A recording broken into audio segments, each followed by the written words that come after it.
Halo teman-teman, berjumpa lagi dengan saya Bung Ropan. Semoga Anda tetap semangat. Dalam konten sebelumnya saya sudah berbicara tentang keberhasilan Los Blancos Real Madrid yang membungkam ambisi dari PSG, Paris Saint-Germain, dari Prancis ini untuk bisa lolos ke babak perempat final. Impian dari Lionel Messi, Neymar, Kylian Mbappe gagal. Tetapi yang paling sakit, sesak nafas adalah sang presiden, presiden PSG. Siapa lagi kalau bukan Nasser Al-Khelaifi.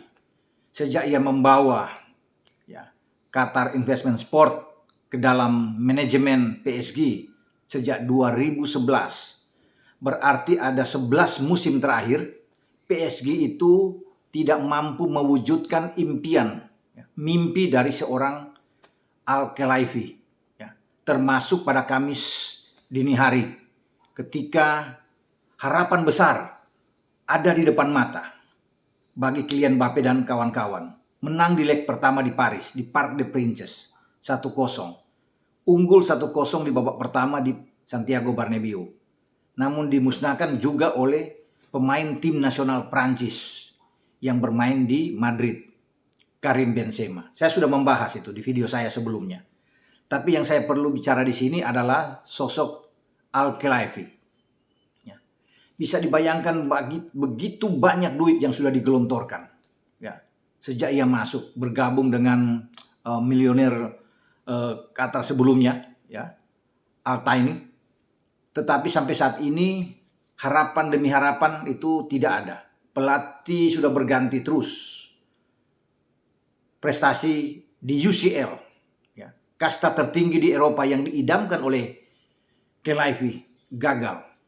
Nah, ada satu momen menarik ketika pertandingan berakhir di mana PSG itu tersisih melawan Madrid di perdelapan final atau babak 16 besar UCL musim ini. Itu bagaimana raut muka dari Khelaifi ini itu marah besar. Dia kesal, dia dongkol dengan kejadian di mana tim kesayangan dia itu tersisih di UCL. Padahal dia berharap sekali. Karena PSG itu datang di Madrid itu hanya dengan ingin imbang saja. Sudah lolos. Bermain 1-1, 2-2 sudah lolos. Namun mereka gagal.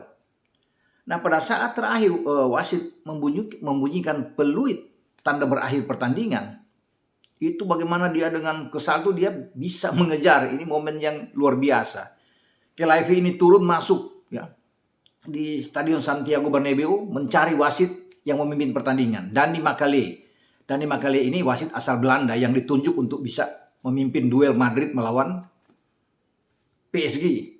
Dan ketika masuk dari lorong dia ingin mengejar, masuk menanyakan kepada Dani Makale yang dianggap sama dia banyak merugikan PSG. Memang kalau dilihat selain satu gol dari Mbappe di menit 39, sebelumnya Mbappe juga bisa membuat gol, namun dianulir. Nah, di babak kedua juga Mbappe sempat membuat gol, dianulir lagi.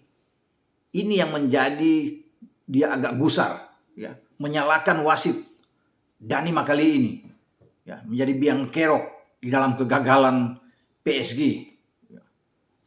Ada satu juga momen di lapangan di babak kedua. Mbappe itu masuk, kemudian diganjal dihajar oleh Alaba. Terkapar. Dan ini menurut Khelaifi juga harus penalti. Karena ini jelas dalam tayang ulang itu dia diambil oleh Alaba. Tapi wasit Makale tidak mengindahkan itu. Play on. Juga tidak ditinjau oleh VAR. Pelanggaran itu. Sehingga ini dianggap merugikan bagi PSG. Sampai mereka tersisih. Tapi apapun itu, Madrid bermain jauh lebih bagus di babak kedua. Dengan 3 gol hat-trick dari Benzema. Ini memperlihatkan mental juara mereka, DNA mereka di Eropa. Sebagai tim yang pernah juara 13 kali, menuju ke 14 kali. Kalau Madrid ini bisa ke final dan menjadi juara. Tapi kembali ke Al-Khelaifi. Tahun demi tahun yang dinantikan untuk bisa melihat PSG ini angkat trofi si kuping besar di kancah kasta tertinggi Eropa ini selalu gagal. Nah, kita hitung aja dari 2015, nggak usah terlalu jauh ya. Ya, tetapi dari 2015 2016 berarti ada 7 musim terakhir aja yang saya ini. Kalau 11 kali terlalu panjang. Nah, mereka itu gagal itu di 2015 2016 kalah dari Manchester City ya saat itu di babak 8 besar, sudah di perempat final dalam 2 leg. Nah, masuk di 2016 2017 ya, itu mereka gagal juga melawan Barca ya di babak perempat final, perdelapan final saat itu. Itu tragedi yang luar biasa. Ya, mungkin kita masih ingat, bagi Anda yang masih ingat, main di Paris saat itu, PSG itu menang dengan 4-0. Ini modal besar, 4-0. Ya, mereka kalah dengan 3-0 lolos atau bermain imbang. Tetapi ketika datang di Camp Nou, mereka dipermak habis oleh Barcelona. Masih ada saat itu ada Messi ya, masih ada Neymar, masih bagus. Kekalahan mereka itu PSG itu 6-1. Sehingga secara agregat Barca unggul dengan 6-5 dan Barca lolos. Oh, ini sakit hati benar nih Kelaifi. Dia mencoba lagi untuk masuk di 2017-2018. Di perdelapan final juga mereka kalah. Dihajar oleh Madrid. Ya, kalah 2 kali bahkan home and away. Baik di Paris maupun di Madrid. Tersisi lagi, tapi Madrid akhirnya menjadi juara saat itu. Masih ada dengan Cristiano Ronaldo, di bawah Zinedine Zidane. Orang Prancis juga yang menghantam klub asal Prancis. Klub nomor 1 di Prancis. Ya. Kemudian setelah itu di 2018-2019, mereka juga tersisi. Kalah dari Manchester United. Ya. Di babak juga perdelapan final. 16 besar juga. Jadi saat itu ceritanya memang mereka bisa menang. Udah menang 2-0 di Old Trafford. Berarti enak. Draw di Paris atau kalah 1-0 tetap lolos. Tetapi apa yang terjadi? MU menang 3-1 di Paris. Agregatnya menunjukkan 3-3. Namun waktu itu gol tandang belum dihapus. Jadi dengan 3 gol dari MU ke gawang PSG itu meloloskan MU ke babak selanjutnya. PSG gagal lagi. Nah, baru di 2019, 2020 ya, mereka bisa melaju ke final. Nah, di 2020 itu mereka gagal di final. Kalah dari Bayern Munchen dengan gol Kingsley Coman ya, dalam pertarungan yang seru. Kegagalan dari Munchen ini memang dirasakan juga pahit ya. Dan ini final pertama buat mereka. Thomas Tuchel yang membawa tim ini ke final PSG sebelum dia dipecat dan dia pergi ke Chelsea untuk membawa Chelsea juara setahun kemudian di UCL. Inilah ironisnya ya, memecat Tuchel tapi Tuchel membuktikan bersama dengan Chelsea. Kemudian bagaimana di 2020-2021 mereka juga melaju musim lalu, melaju sampai ke semifinal. Kalah lagi 2 kali melawan City di Parc des Princes maupun di Etihad. Buyar harapan dari Al-Khelaifi ini. Dan pada puncaknya terjadi melawan Madrid dan itu betul-betul dramatis. Ini yang membuat Khelaifi itu sampai mengejar-ngejar wasit dari Belanda ini, Danny Makkelie, karena dia tidak senang sama sekali ketika kalah dari Madrid. Nah, korelasinya dengan apa yang membuat dia pusing dan kesal ini karena UEFA itu menunjuk ya, kota Paris ini di Saint-Denis ini. Saya pernah datang ke Saint-Denis waktu itu ya, selama Piala Dunia di 2018 dengan stadion baru ya, di Stade de France waktu itu. Ya, saya ada 1,5 bulan di Prancis untuk keliling di seluruh kota. Ketika Prancis juara dunia di 2018. Bukan 2018, 98 ya. 1998 saat itu. Mereka ketemu dengan Zidane yang bermain saat itu bersama dengan Prancis. Tim bagus memang. Mereka mengalahkan Brasil di final dengan 3-0.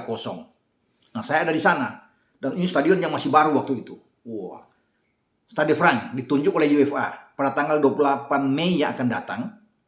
Mereka menjadi tuan rumah. Ini kesempatan buat PSG di saat mereka membawa 1-0 dari Paris menuju ke Madrid dengan modal ini kan oke. Berharap bisa lolos dong. Ya, karena cuma cari imbang, apalagi Mbappe sudah membuat gol di babak pertama. Tapi impian itu gagal. mereka tidak bisa tampil di Stade France. Padahal saat menjadi ditunjuk oleh UEFA menggantikan Saint Petersburg di Rusia, yang di bench ya, kena sanksi karena invasi Rusia, perang melawan masuk ke Ukraina, itu yang membuat UEFA membatalkan tuan rumah Saint Petersburg. Dipindahkanlah ke Saint-Denis di Stade France. Ini keuntungan sebenarnya buat PSG. Ya, keuntungan ini yang tadinya wah kalau bisa bermain di Paris atau di Prancis di final, kalau mereka bisa melewati Madrid, peluang untuk bisa menang sangat tinggi buat mereka untuk juara ya, karena di Paris. Makanya ini kapan lagi bisa menjadi tuan rumah. Kelaifi sudah agak kesal sekali ya, dengan hal seperti ini. Ya. Dan di sini juga hikmahnya ada bagi Mbappe.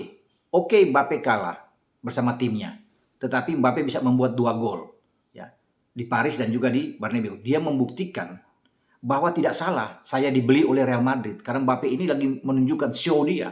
Dia lebih bagus dibandingkan Messi dan Neymar dalam pertandingan di Kamis dini hari. Peluangnya ada 2 gol dari dia dianulir, 1 gol dari dia. Banyak juga ada 2-3 tembakan yang digagalkan oleh Thibaut Courtois.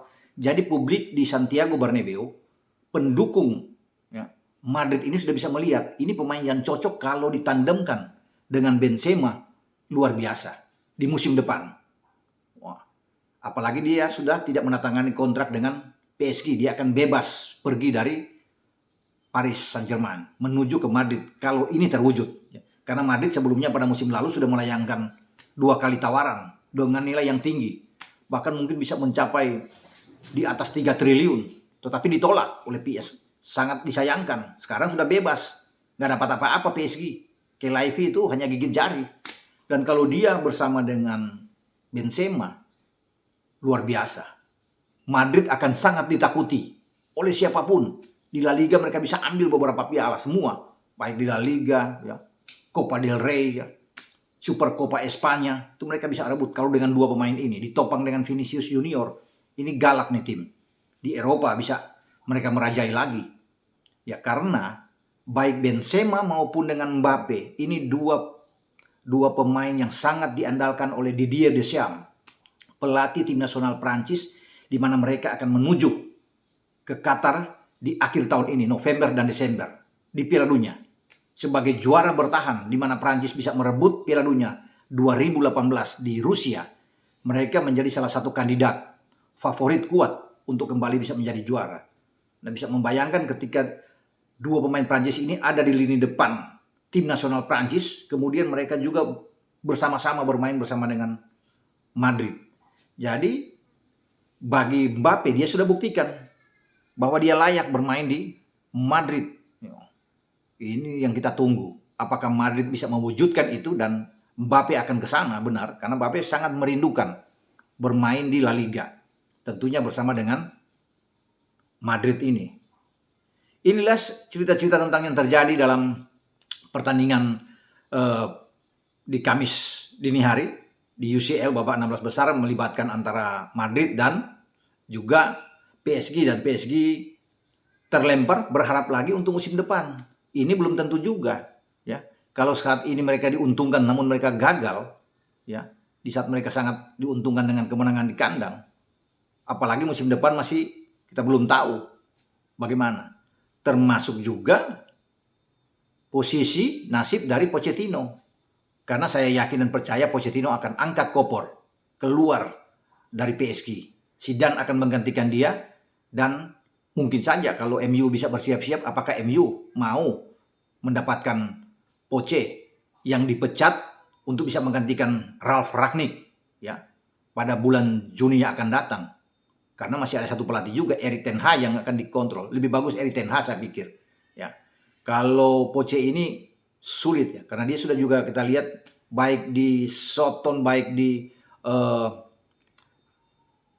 Spurs ya. Di Spurs itu cuma sekali bisa ke final melawan Liverpool di 2019 dan kalah 2-0 di Wanda Metropolitano. Setelah itu diambil ke PSG, nggak bisa bikin apa-apa.